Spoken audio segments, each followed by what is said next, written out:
Train দাঁড়ানোর সাথে train থেকে নেমেই আমি একদম মেন রাস্তার দিকে দৌড় দিলাম। কি করবা তোমরা করো, আমি আসতেছি। আমি মানসিকভাবে প্রস্তুত ছিলাম না আসলে কি খবর আমার জন্য অপেক্ষা করতেছে। সময় সময় আমার চোখ দিয়ে পানি পড়ছিল।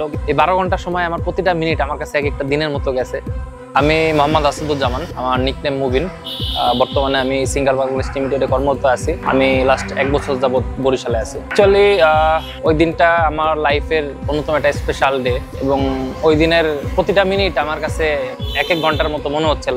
মানে এই বয়স পর্যন্ত আমি ওই দিনের মতো মানে একটা বৃহৎ দিন আমি আমার জীবনে কখনো পাই নাই। অ্যাকচুয়ালি ওটা 2022 সালে 9ই আগস্টের ঘটনা। তো 9ই আগস্ট মূলত আমার মনে আছে ওই দিন সরকারি ছুটির দিন ছিল। তো সরকারি ছুটির দিন আশুরার যে সরকারি ছুটি আমরা পাই ওই ছুটিটা ছিল। তো ওই দিন ছিল সম্ভবত মঙ্গলবার। তখন আমার স্ত্রী গর্ভবতী ছিলেন। তো 8 তারিখে আমি শুনতে পারলাম যে সে অসুস্থ হয়েছে এবং তাকে হসপিটালে নেওয়া হয়েছে। তো থাকার কারণে আমি একটু নর্মাল টেনশনে পড়ে যাই। তো নর্মালি আমার বসকে বলি যে আমার ওয়াইফের এই অবস্থা, কি করতে পারি। সেলস অ্যান্ড মার্কেটিং অন্য একটা কোম্পানিতে ছিলাম, যার কারণে আসলে সেলসের একটা প্রেশার থাকে সব সময়। তো যারা সেলসে থাকে তারা এই বিষয়টা বুঝতে পারবে। তো বললো সেলসের অবস্থা খারাপ, আপনি দেখেন কি করবেন। আমি একটু মেন্টালি প্রেশারে পড়ে যাই আসলে বসের কাছ থেকে এরকম রেসপন্স না পাওয়াতে। তো পরের দিন সরকারি ছুটি থাকার পরেও আমি বগুড়া থেকে গাইবান্ধার উদ্দেশ্যে রওনা হই। তো আমি সোমবারে যেহেতু আমি একটা রেসপন্স পাইনি, 8 তারিখ সোমবার, আগস্ট মাসের 8 তারিখ, আমি 9 তারিখে বগুড়া থেকে, আমি বগুড়া একটা হোটেলে ছিলাম, মূলত আমার হেডকোয়ার্টার ছিল রাজশাহীতে। আমি বগুড়া থেকে গাইবান্ধার উদ্দেশ্যে রওনা হই ট্রেনে করে। তো মূলত মাঝখানে কয়েকটা জায়গা আমার একটু যাওয়ার কথা ছিল, যার কারণে ট্রেনে রওনা হতে হয়। এবং ওই রোডটা খারাপ থাকার কারণে তখন ওই এশিয়ান হাইওয়ের কাজ চলছিল, রংপুর বগুড়া হাইওয়ে, এবং ওই রোডটা বাসে যাওয়াটা খুব কষ্টদায়ক ছিল, যার কারণে একটু আমি ট্রেনে রওনা হই। তো ট্রেনে রওনা হই আমি গাইবান্ধার কিছুটা আগে আসার পরে আমি শুনতে পাই, তখন সকাল মনে আছে মেবি 11:30 বা 11:30 বাজে। এই সময় আমার কাছে একটা ফোন আসে। আমার ওয়াইফ খুবই অসুস্থ এবং সে মানসিকভাবে ভেঙে পড়তেছে এবং আমার বাসায় আমার আম্মু আছে, তো খুব কান্নাকাটি করতেছে। আমি ওই সময় আসলে আমি বুঝতে পারছিলাম যে আমার কাছে কি ডিসিশন না আমি নিব। আমি নিজেই একটু সারপ্রাইজ হচ্ছিলাম যে আসলে আমি কিভাবে কি বলবো। তো আমি কিছু বলতে পারছিলাম না, আম্মু ছিল। তো আমি বললাম কি করবা তোমরা করো, আমি আসতেছি। তো আসতেছি বলার পরে ফোনটা কেটে দেই। আমার আসলে ফোন দিয়ে নেক্সট কোনো খবর নেওয়ার মতো আমি মানসিকভাবে প্রস্তুত ছিলাম না আসলে কি খবর আমার জন্য অপেক্ষা করতেছে। তো বিষয়টা আমার জন্য খুব টাফ ছিল। তো আমি ওই সময় আমি যে ট্রেনে যাচ্ছিলাম বনারপাড়া স্টেশনে ট্রেনটা ক্রসিং দেয়, ঠিক ওই ক্রসিং থেকে আমি নেমে যাই। নেমে গিয়ে পাশে আরেকটা ট্রেনের অপেক্ষায় থাকে যে ট্রেনটা, তো ওই ট্রেনে আমি আবার উঠে যাই। এবং উঠে যাওয়ার পরে আমার কাছে সব থেকে এই টাইমগুলো খুব টাফ মনে হচ্ছিল। আমার বাসা ছিল ফরিদপুরে। তো গাইবান্ধা থেকে ফরিদপুর অনেক হিউজ ডিস্টেন্স। তো ওই ডিস্টেন্সে আমি শুধু এটাই ভাবছিলাম যে আমি আসলে কিভাবে আমি এই এরকম একটা টাফ টাইমে আমি আমার পরিবারের কাছে কত দূরত্ব পৌঁছাতে পারবো। আর আমি এমন একটা জায়গায় ছিলাম, ওই জায়গা থেকে আসলে কোনো সড়ক পথে যে আমি আসবো এটারও অপশন নাই। এবং উত্তরবঙ্গে যারা গেছে তারা এই জায়গাগুলো চিনবে। গাইবান্ধা এবং রংপুরের যে রোডগুলো আছে বগুড়া, লিমিটেড গাড়ি এবং ওই জায়গাতে একটা জায়গা থেকে আরেকটা জায়গায় মুভ করা অনেক ডিফিকাল্ট। ট্রেন ছাড়া আমার বিকল্প কোনো অপশন ছিল না। তো ওই সময় আমি ট্রেনে করে আমি নাটোর পর্যন্ত আসি। নাটোর আসতে আসতে 5টা বাজে এবং রাজশাহীতে আমার কলিগদেরকে বলি যে রাজশাহী থেকে যে লাস্ট গাড়িটা যাবে ফরিদপুরের উদ্দেশ্যে, তো ফরিদপুরের উদ্দেশ্যে না, ফরিদপুরের আগে একটা রাজবাড়ী জেলা, ওই পর্যন্ত ওই বাসটাই যেন অ্যাটলিস্ট আমার জন্য একটা সিট তারা ম্যানেজ করে। তো আমার এক কলিগ রাজশাহী থেকে এই বাসের সুপারভাইজার কন্ট্রাক্টর নাম্বার আমাকে দিয়ে দেয় এবং নাম্বারগুলো আমি নিয়ে রাখি আমার কাছে। এবং ওনাদেরকে আমি হাত জোর করে কাকুতে মিনতি করে রিকোয়েস্ট করতে থাকি যে আমি তো ট্রেনে আছি, আপনারা কাইন্ডলি আমাকে না নিয়ে যাবেন না। তো ওনারাও বোঝাতে থাকে, ওনারাও আসলে কিছু করার নাই যে ওনারা আসলে ওনারা যেতে হবে, ওনাদের টাইম এবং আরো যাত্রী আছে, দাঁড়ানো সম্ভব না। মানে কি বলবো, মানসিকভাবে খুবই টেনশনে যাই। এবং আমার জীবনের সব থেকে বড় দিনটা মনে হয় আমার এই দিনটা ছিল।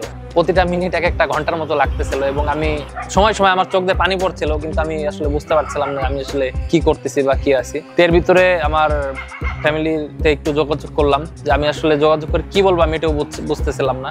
যোগাযোগ করলাম, তো শুনলাম আমার ওয়াইফ হসপিটালে অ্যাপয়েন্ট করা হয়েছে এবং তাকে ইমার্জেন্সি ওটি করতে হবে, তো অবস্থা একটু টাফ যাচ্ছে। তো এটা শোনার পরে আমি আসলে এগুলা শুনতে পারতেছিলাম না। তো এই সময়টায় আমি আল্লাহর কাছে খুব দোয়া করতেছিলাম, ট্রেনের মধ্যে খুব করতেছিলাম। তো একটা টাইম তারা আমাকে বললো যে তারা 5টা পর্যন্ত নাটোরে তারা ওয়েট করতে পারবে নাটোরে। তা আমি যেন 5টার মধ্যে যেন তার মেন রাস্তায় যেন আসার চেষ্টা করি। আমি যখন নাটোর স্টেশনে পৌঁছালাম ঠিক 5টা বাজতে তখন 5 মিনিট বাকি। আমি ট্রেন দাঁড়ানোর সাথে ট্রেন থেকে নেমেই আমি একদম মেন রাস্তার দিকে দৌড় দিলাম। এক দৌড় দিয়ে আমি রাস্তা পার হলাম। নাটোর স্টেশনে যারা গেছেন নাটোর এলাকায় যারা ঘুরছেন তারা জানতে পারবেন। তারা আমাকে সোজাসুজি পিটিআই মোড়ে নিয়ে যেতে বললাম তাদেরকে অটোতে করে। তো অটোরে এবার ওনার কথা খুব বলবো, উনি বললো কোনো সমস্যা হলাম, হ্যাঁ আমাকে গাড়ি ধরতে হবে। তো অলরেডি 2-3 মিনিট পার হয়ে গেছে আর গাড়ি সুপারভাইজার অলরেডি ফোন দিচ্ছে আমাকে। সে অলরেডি 5 মিনিট আগেই চলে আসতো ওই জায়গাটায়। আমার জন্য অলরেডি সে অলমোস্ট 10 মিনিটের উপরে এসে দাঁড়ানো এবং গাড়িতে সমস্যা হচ্ছে যে ওইখানে কেন সে দাঁড়ায় আছে। তো আমি রিকোয়েস্ট করলাম যে আমি অটোতে উঠছি, আসতেছি। তো আমি শেষ পর্যায়ে আমি অটো ড্রাইভার যে ভাই ছিল উনি খুব টাফ ভাবে আমাকে ওই মেন রাস্তায় পৌঁছাই দেয় পিটিআই মোড়ে। আমি অবশেষে ওই গাড়িটা ধরতে পারি। তখন অলরেডি 5টা 10 বেজে গেছে। গাড়িটা আমার জন্য দীর্ঘ সময় অপেক্ষার পরে আমি গাড়িটা উঠতে পারলাম। তো ওঠার পরে ওই গাড়িটা নর্মালি মানে ওইরকম বড় ভালো কোনো পরিবহন না, মোটামুটি একটা গাড়ি, তাদের নির্দিষ্ট টাইম গতি মেনটেন করে তারা যায়। তো যার কারণে আমার আরো সময় বেশি লাগতে থাকলো। তো গাড়িটায় আমি রওনা দিলাম 5টার দিকে। আমি 5টার পরে আমি গাড়িটা উঠলাম এবং আমার রাজবাড়ি পৌঁছাতে আমার সর্বোপরি রাত 10টা বেজে গেল। এর ভিতরে আমার কাছে একটা সুখবর আসলো যে আমার একটি পুত্র সন্তান হয়েছে। তো এই জিনিসটা আমার কাছে আসলে শোনার পর আমি আমার নিজেকে আসলে কোনোভাবেই মানে আমি মনে হচ্ছিল যে আমি আসলে এই সময়টা আমি আমার ছেলের মুখটা আমি কখন দেখবো। এটা আমার কাছে অনেক বড় একটা আসলে কি বলবো, মানে আমি আমার কাছে ওই দিনগুলো আমি এখনো বলতে পারতেছি না যে আসলে কতটা টাফ এবং মানে আমার জন্য স্পর্শকাতর মুহূর্তগুলা ছিল। এটা আমার প্রথম সন্তান। আমার প্রথম সন্তান, আমার এইভাবে আমি পাশে থাকতে পারছি না ভাই। আমি মানে আমার কোনোভাবে আমার সময়কে আমি মানে বোঝাতে পারতেছি না, আমার মনকে মানতে পারতেছি না। তো সর্বশেষ আমি রাজবাড়ি নামলাম এবং আমার এক আঙ্কেল আছে, উনি আমাকে বাইকে করে ফরিদপুর থেকে আগাই নিতে আসলো। তো যাক উনি আমাকে নিয়ে আসলো, এসে উনি আমাকে নিয়ে ঠিক ওই অবস্থায় হসপিটালে নিয়ে গেল। নিয়ে যাওয়ার পর আমি প্রথম যখন আসলে আমার ছেলেকে আমি কোলে নিলাম, আমার কাছে আমার জীবনের মনে হয় শ্রেষ্ঠ অনুভূতিটা ছিল তখন। তো এই সময়টা আমি প্রায় আমার জীবন থেকে যে 12 ঘন্টা সময়, রাত সকাল 11:30 থেকে রাত 11:30 পর্যন্ত জীবন যে 12 ঘন্টা সময়, এই 12 ঘন্টা সময় আমার প্রতিটা মিনিট আমার কাছে এক একটা দিনের মতো গেছে।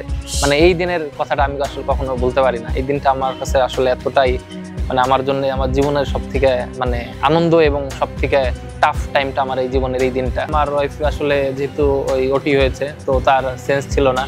যাওয়ার পরই তার কোনো সেন্সে পাইনি। তো তার কাছে আমি দীর্ঘ সময় বসে থাকি এবং তার যখন জ্ঞান ফিরে সে আমাকে বললো বাবুর সাথে দেখা হয়েছে কিনা। তা আমি আসলে এটা আমি তাকে বললাম দেখা হয়েছে, কখন আসছে সে। এবং সে আমার ওয়াইফ আমাকে প্রতিটা জীবনে প্রতিটা চ্যালেঞ্জিং টাইমে সে আমাকে এভাবে সাপোর্ট দেয় যে আসলে সে আমাকে ফোন দিয়ে একবারও খুব প্রেশারাইজ করে না বা সে কান্নাকাটি করছিল না, কারণ সে জানে আমি খুব কত দূরে আছি এবং কতটা মানে টাফ টাইম আমি পার করতেছি। সে এটা বুঝতে পেরে সে আমাকে কখনোই করে না, কিন্তু সে মানসিকভাবে আমাকে পাশে না পাওয়ার কারণে সে মানসিকভাবে ভেঙে পড়েছিল। তারপরও আমি চেষ্টা করেছি তাকে কাছে পেয়ে, আমি দুজনকে কাছে পেয়ে আমি খুবই আনন্দিত ছিলাম। তার সাথে মানে ভালো একটা সময় পাস করার ট্রাই করেছি।